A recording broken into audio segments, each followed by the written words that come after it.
seulement une fabrique de sous-vêtements, c'est tout un univers qu'il faut créer et faire désirer. Un pari. Pari tenté par une toute jeune fille dans une toute jeune maison.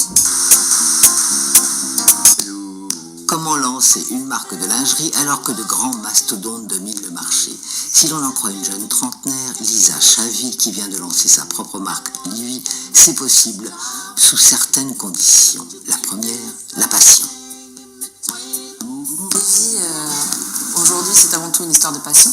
La lingerie, pour moi, c'est quelque chose qui est un produit vraiment près du corps, des sentiments, de l'intime, de la femme. C'est une limite assez troublante, sensuelle, que seule la femme peut décider de révéler ou pas. Et du coup, c'était un projet, en tout cas, très important pour moi. Deuxième condition, les moyens. Il faut effectivement des investisseurs qui soient derrière. Parce que la lingerie, c'est un produit qui ne s'improvise pas. C'est vraiment très technique. Par exemple, on a 15 matières sur un soutien-gorge. Du coup, 15 fournisseurs qui interviennent sur un seul soutien-gorge. Donc effectivement, il faut vraiment un industriel derrière qui nous accompagne dans tout ce qui est production. On l'obtient à la force de poignet. Troisième condition, apporter quelque chose de nouveau après étude lucide du marché. Chez Livy, on a essayé de tout remettre à plat, de regarder ce qui a été fait, d'essayer d'être en rupture avec ce qui a été fait pour essayer de trouver des nouvelles choses. Et c'est pour ça qu'on est parti de plein de sources d'inspiration, parce que justement pour créer, on est obligé de regarder ce qui existe, ce qui passe, de ne pas partir forcément de rien. J'ai 3 lignes, j'ai une ligne Paris, une ligne New York, une ligne Los Angeles. L'idée de Livy, c'est un mélange justement de ces 3 villes, de ces 3 femmes, de ces 3 univers, pour justement répondre à cette femme multiple des années 2020, qui, selon les instants de sa journée, peut avoir envie de montrer sa lingerie comme un produit New York, qui justement, avec un dos nu, ou permet justement de laisser entrevoir un joli dos travaillé, qui dans l'intime peut avoir envie de porter un produit très sexy Paris, ou le week-end, un produit plus chill, plus low life Los Angeles. Passion, moyens, nouvelle démarche, les 3 conditions étant réunies, il faut savoir s'entourer. Une équipe pour le digital, une pour les réseaux sociaux, une pour les commerciaux et une pour les créatifs.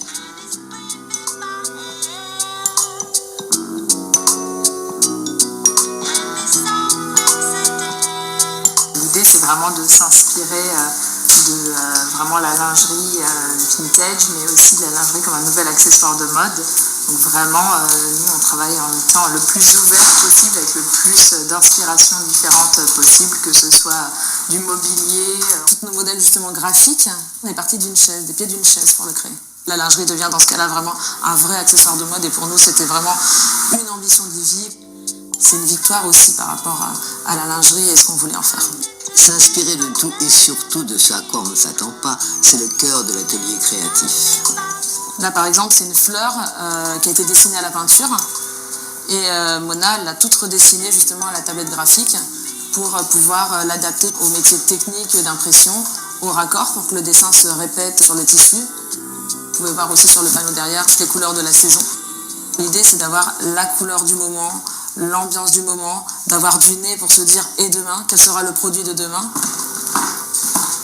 Tu peux nous montrer des fiches techniques du coup ? Vous pouvez voir une fiche technique pour tout un groupe, un push, un triangle, un porte-jartel, un bikini. À chaque fois, on met une inspiration.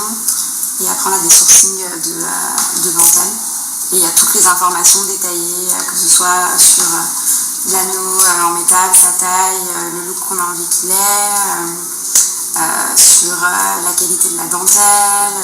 Quant à la création proprement dite, c'est dans cette pièce à vivre qu'est née la lingerie de demain. À suivre pour nous en direct la création d'un modèle. Je vais en live. Please. Dessiner quelque chose. Soit on part d'une matière, soit on part d'une photo. Par exemple, une matière que j'adore dans ce book, que j'ai acheté à Drouot, c'est celle-ci. Voilà, vraiment années 30 et que je trouve vraiment sublime, inspiration art déco. Donc du coup, on peut partir d'une petite forme un peu... moi, je dessine toujours à plat. Je trouve que ça donne aussi un aperçu sur silhouette, c'est toujours un peu plus compliqué. Donc si on veut partir par exemple d'un petit bustier, on veut faire un dos un peu travaillé. C'est un plus New York, je pense. Qu'est-ce qui fait qu'on ne le garderait pas si on a un modèle peut-être trop proche, par exemple? déjà dans la collection, ou si la réalisation, techniquement, on n'arrive pas à la faire, mais là on sait qu'on peut arriver à le faire, non, potentiellement on va le garder. On lui donnera sa chance. Un soutien-gorge qui a de la chance, ça ne s'invente pas, eh bien si.